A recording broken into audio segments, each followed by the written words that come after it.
बंधन बैंक की अगर बात करें तो एक ऐसा शेयर जो काफ़ी लंबे समय से अपने निवेशकों को परेशान करके रखा है, क्योंकि एक ऐसे समय जब सारे शेयर अपने ऑल टाइम हाई पे हैं और बैंकिंग सेक्टर के सारे स्टॉक जूम किए, उस समय भी बंधन बैंक के शेयर बिल्कुल डाउन ट्रेंड में रहे और कोई विशेष मोमेंट बंधन बैंक के शेयरों में होता हुआ नज़र नहीं आया। लेकिन अब यहाँ पे एक बड़ी बिग ब्रेकिंग निकल के आ रही है जो आपको जानना बेहद ज़रूरी है। तो अगर आप इस कंपनी में निवेशक हैं या निवेश के लिए सोच रहे हैं तो बिल्कुल ये वीडियो आपके लिए बहुत ही ज़्यादा इम्पॉर्टेंट होने वाली है। चैनल पे नए हैं तो चैनल को सब्सक्राइब करें, वीडियो को ज़्यादा से ज़्यादा लाइक करें। तो बंधन बैंक के शेयर लास्ट ट्रेडिंग सेशन में 0.14% की तेज़ी के साथ 173.55 पे ट्रेड करते नज़र आए। शेयरों का 52 वीक लो 170.30 का है और 52 वीक हाई 272.00 का है। तो इस हिसाब से देखें तो शेयर अभी अपने 52 वीक लो के आसपास ट्रेड कर रहे हैं। मार्केट कैप की बात करें तो 27,934 करोड़ का है और शेयरों का जो पी है वो 9.36 का है और इंडस्ट्री पी 15.43 का है। और बुक वैल्यू की बात करें तो 129.08 का है। तो बुक वैल्यू और पी के लिहाज से शेयर बिल्कुल ठीक ठाक प्राइस पे मिलता हुआ नज़र आ रहा है। तो इस लिहाज से देखें तो बंधन बैंक में जिस हिसाब से गिरावट दर्ज हुई है, जिस हिसाब से बंधन बैंक काफ़ी लंबे समय से स्ट्रगल कर रहा है, तो वो अभी के टाइम शेयर बिल्कुल अपने प्राइस पे ठीक ठाक नज़र आ रहा है। अगर यहाँ पे प्रमोटर्स के स्टेक की बात करें तो 39.98% का है। एफआईआईज ने अपने स्टेक को घटाया है मार्च 24 में, जो 34.75 से घट के 31.20 पे आ चुके हैं। डीआईआईज ने भी स्टेक को कम किया है और 12.42% का स्टेक होल्ड करते हैं।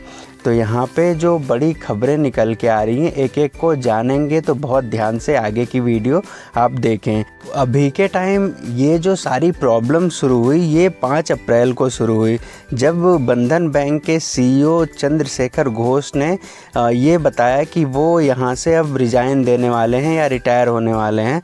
उस समय से ये समस्याएं शुरू हुई। इस अनाउंसमेंट के बाद से बंधन बैंक के शेयरों में लगातार गिरावट देखने को मिल रही है और 5 अप्रैल के बाद से अगर अभी की बात करें तो शेयर लगभग 12.15% तक टूट चुके हैं।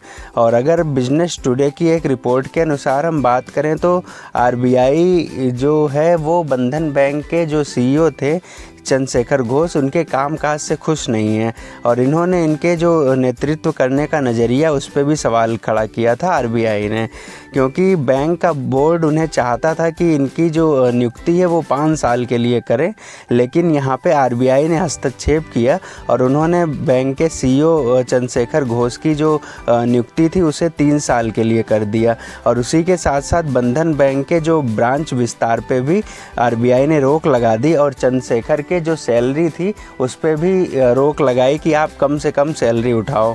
तो इन सारी चीज़ों को देख के लग रहा था कि आरबीआई बिल्कुल नाखुश है बंधन बैंक के कामकाज से।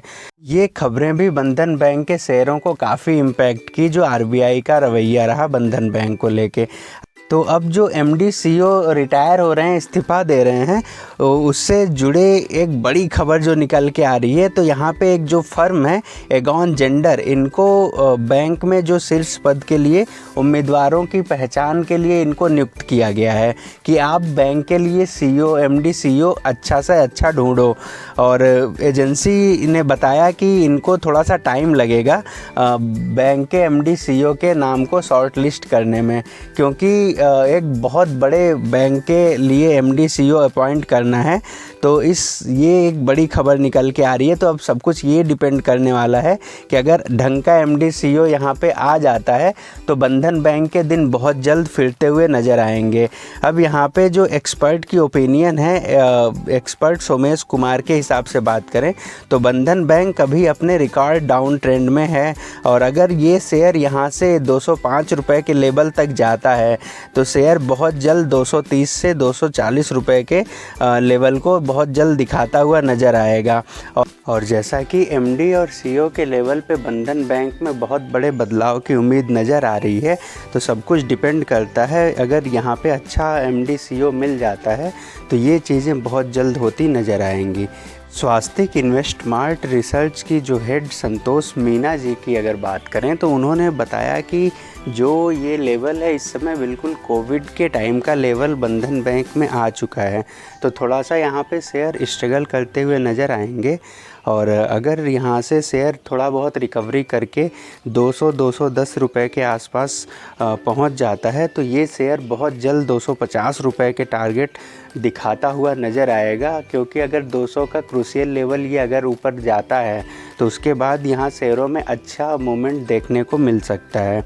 लेकिन यहीं पे जो दूसरी ग्लोबल ब्रोकरेज फर्म जेफरीज ने यहाँ पे शेयरों को डाउनग्रेड कर दिया है और अंडर परफॉर्म की रेटिंग दी है और यहाँ से जेफरीज की रिपोर्ट थोड़ा सा दुखदाई हो जाती है क्योंकि डाउन ट्रेंड कर दिया है। लेकिन यहाँ पे कोटक इंस्टीट्यूशनल इक्विटी की बात करें तो इन्होंने जो अभी के टाइम 172-174 रुपये के लेवल के आसपास शेयर ट्रेड कर रहा है, वहाँ से 55% का अपसाइड टारगेट दिया है और लगभग 270 रुपये का बेहतरीन टारगेट कोटक इंस्टीट्यूशनल इक्विटी की तरफ से दिया गया है।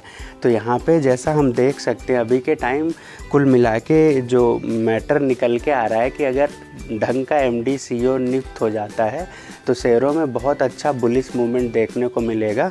नहीं तो अगर एमडी सीईओ ढंग का नहीं मिलता है तो शेयर अभी भी काफ़ी टाइम तक स्ट्रगल करते हुए नज़र आएंगे। तो अगर आप इस कंपनी में बने हैं तो बिल्कुल शेयरों पे नज़र बना के चलें। जैसे ही यहाँ पे एमडी सीईओ के नाम का अनाउंसमेंट होता है उसके बाद शेयरों में अच्छी तेज़ी देखने को मिल सकती है। धन्यवाद।